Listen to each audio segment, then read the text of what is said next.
Hello guys, nagluto po ako ng radish Chinese cake. Ayan po, kay fried ko na. Dahil hindi pa ako kumakain ng kanin, yan po ang niluluto ko palagi. Ayan po, masarap po yan. At nang marinate din po ako ng baboy, nilagay ko ng tuyo, bawang, paminta, kung ano-ano pa po ng pang gusto yung panglasa. At ayan na po, nilagyan ko rin po siya ng Sprite dyan. At yan na po, fried ko na siya sa kawali. Barbecue ko siya sa kawali.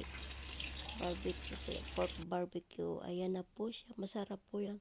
Tapos nag-visit po ako sa akin garden. Nag-harvest po ako ng kapira-pirasong mga litos kasi ayaw ipa-harvest ng amo ko. Sabi, tanggalan ko lang ng pira-piraso. Ayan na po, para-paraan po sa paggawa ng garden.